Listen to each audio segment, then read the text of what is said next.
avant de commencer aussi, nous allons nous rendre sur le dossier 10.2, celui que nous avons créé récemment. Il faut absolument supprimer les fichiers zip pour libérer de l'espace, sinon nous allons avoir tout l'espace disque qui est saturé. Donc on va les supprimer au fur et à mesure, puisque de toute façon la décompression a été faite. Voilà, donc je supprime aussi celui-là. Voilà, vider la corbeille, c'est très important aussi, sinon on va dépasser largement. Voilà. Donc là, pour l'instant, nous avons tout qui est prêt. Interroger dans un premier temps la base que nous avons créée pour l'Enfadom. Est-ce qu'elle est démarrée? Voilà, donc l'autre base, elle est démarrée. Maintenant, on peut procéder à l'installation. Donc, on vient sur notre partie d'Informatica 10.2. Et là, nous allons sur la partie serveur. Aller sur Informatica 1020, c'est-à-dire 10.2, serveur Win, c'est pour Windows, donc 64 bits. Et maintenant, aller sur le dossier serveur. Voilà. Et là, vous allez voir, il y a la partie licence que nous avons posée ici. Et il y a le fameux install.exe. C'est celui-là qui nous permet de faire l'installation. Un clic droit, exécuter en tant qu'administrateur. Et voilà, nous allons voir bientôt, voilà, là il nous demande l'autorisation d'installation, on dit oui.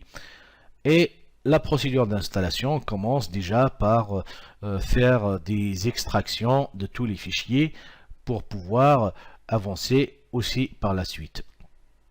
Donc voilà, je vais mettre les fenêtres en plein écran pour que vous puissiez voir évidemment.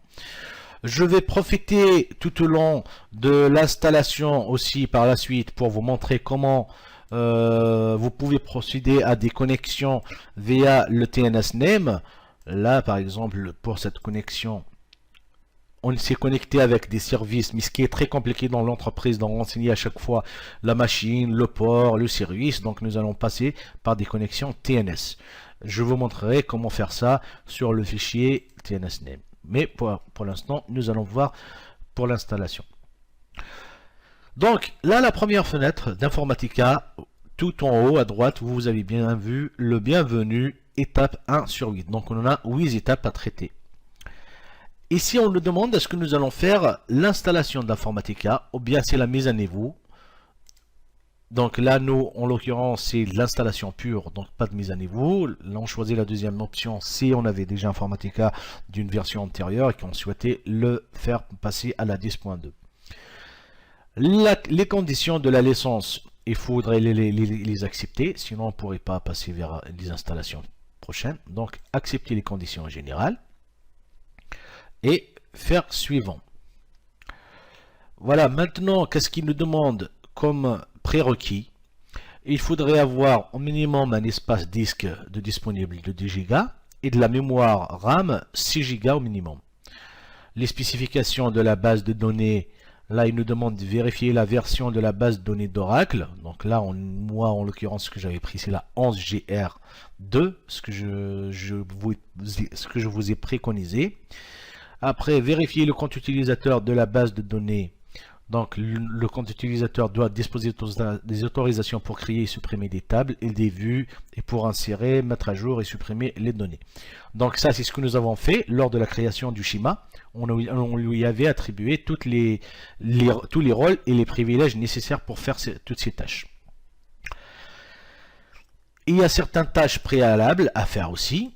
C'est la première, c'est obtenir la clé de la licence. Ça, on l'a obtenu, on l'a mis dans un répertoire sûr. Vérification des spécifications minimales du système, ça on l'a fait. Définir les variables d'environnement. En l'occurrence, là pour l'instant, nous, on n'a pas de variable à définir. Vérification de la disponibilité du port. Comme le port 8080 il est disponible, comme on n'a aucun autre port qui est ouvert. Mettre en place le fichier d'entrepôt de clés, ça on n'en a pas besoin. Ça c'est pour Linux, ça c'est pour Linux, et là c'est pour télécharger les fichiers programmes d'installation d'Informatica et procéder à leur extraction. Et ça c'est ce qu'on est en train de faire. Donc je fais suivant. Maintenant il me demande le fichier de la licence. Là il pensait que je l'avais mis dans le C licence, mais non. On la met dans le répertoire, dans Documents, Voilà, et après il va le récupérer. Et ici, Informatica, et dans la partie serveur, il y a mon fichier l'essence.key. Donc là, je mets ouvrir, c'est bon. Là, je lui avais donné le chemin de la clé de l'essence. Après, ici, il me demande où est-ce que je souhaite installer mon Informatica. Donc moi, je lui dis de l'installer dans le C. Il va créer un dossier Informatica et un sur-répertoire 10.2 pour pouvoir l'installer. Donc là, attention ici, est-ce que vous souhaitez activer l'authentification réseau Kerberos? Non. L'authentification Kerberos, c'est une authentification par ticket. À chaque connexion, il se crée un jeton. Donc là, nous, en l'occurrence, nous, on n'en a pas besoin, puisqu'on est déjà sur de l'Oracle. On a un user et un mot de passe qui existe déjà. Là, on peut faire suivant. Voilà, donc là, il m'a fait un récapitulatif de tout ce qui est disponible sur l'espace disque, requis, l'espace disque dispo, et ainsi de suite. Tout ce qu'on avait déjà vu. Donc, je fais la procédure d'installation qui commence. Voilà, donc la procédure d'installation qui commence, et je prendrai le temps de vous expliquer deux points très importants. Le premier, ça concerne la connexion avec le TNS Name.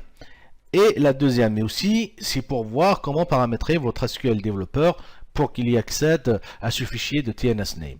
Donc voilà, je vous donne à tout de suite.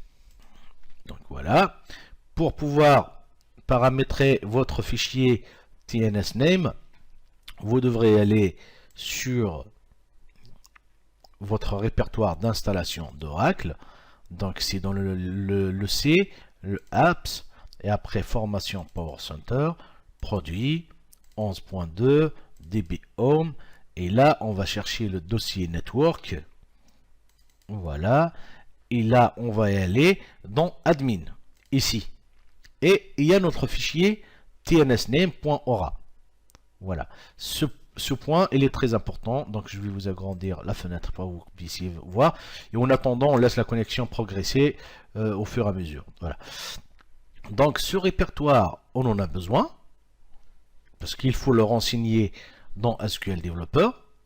Donc vous voyez, là par exemple, je vais créer une deuxième connexion qui va s'appeler système version... Allez, je la prends, je crée, je fais propriété, je rajoute version TNS, et comme ça, vous allez voir par la suite ce que nous allons changer ici. Voilà, et voilà. Donc, pour pouvoir paramétrer votre fichier TNS, il faut aller dans Outils, descendre vers Préférences. Une fois que vous arrivez sur Préférences, ouvrez la base de données ici et allez sur Avancé. Une fois que vous arrivez sur Avancé, vous voyez là tout en bas, il vous demande le répertoire TNS Name. Donc à partir de ce moment-là, on peut lui renseigner le paramètre qu'on avait vu tout à l'heure, le chemin complet. Donc là, c'est dans App Data. Après, voilà. Quand vous pouvez accéder directement aussi en récupérant le chemin complet ici. Voilà. On récupère ce chemin et on le met directement ici. Voilà, méthode plus pratique pour mettre à jour le fichier qui contient le chemin qui contient le fichier de TNSName. Là, je valide et ma connexion elle est passée. Maintenant, nous allons voir sur notre connexion TNS si par exemple dans l'avenir je ne souhaite pas renseigner tout ça et je ne souhaite pas renseigner le port ni le SID. À ce moment-là, j'ai choisi le type de connexion en TNS et là, il va me chercher l'ALIA. Un ALIA, c'est un nom qui contient toutes les informations liées à cette connexion. Donc nous allons voir ici, nous avons un listener, un Oracle Connection Data et un ORCL. Vous allez voir, faire un test et la connexion elle y succède. Maintenant, on va ouvrir le fichier TNS pour voir ce qu'il y a là-dedans. Voilà. Donc nous allons sur Admin et voir TNS, ouvrir Edit Word Notepad++. Voyons maintenant ici sur notre partie des alias, on n'a que 3 types d'alias. On va en créer un autre pour voir comment nous allons procéder. Donc voilà un alias. ORCL égale la description. Vous avez l'adresse, le protocole c'est TCP, la hôte ou bien la machine sillon locale, le port c'est 15021, et après vous avez le service, il s'appelle dedicated, et le nom physique du schéma, du service, pardon. Donc, il y a tout ça. Nous allons le dupliquer, celui-là, et je l'appelle, ici, au lieu de ORCL, je l'appelle MyService. MyService, voilà. Je l'appelle comme ça, et j'enregistre. Donc là, mon fichier TNSNAME, il est mis à jour, et vous allez voir comment il va apparaître dans SQL Developer. Donc là, je fais enregistrer par exemple, je la clôture, je fais propriété, je reviens vers ici, et voilà, il y a MyService qui apparaît.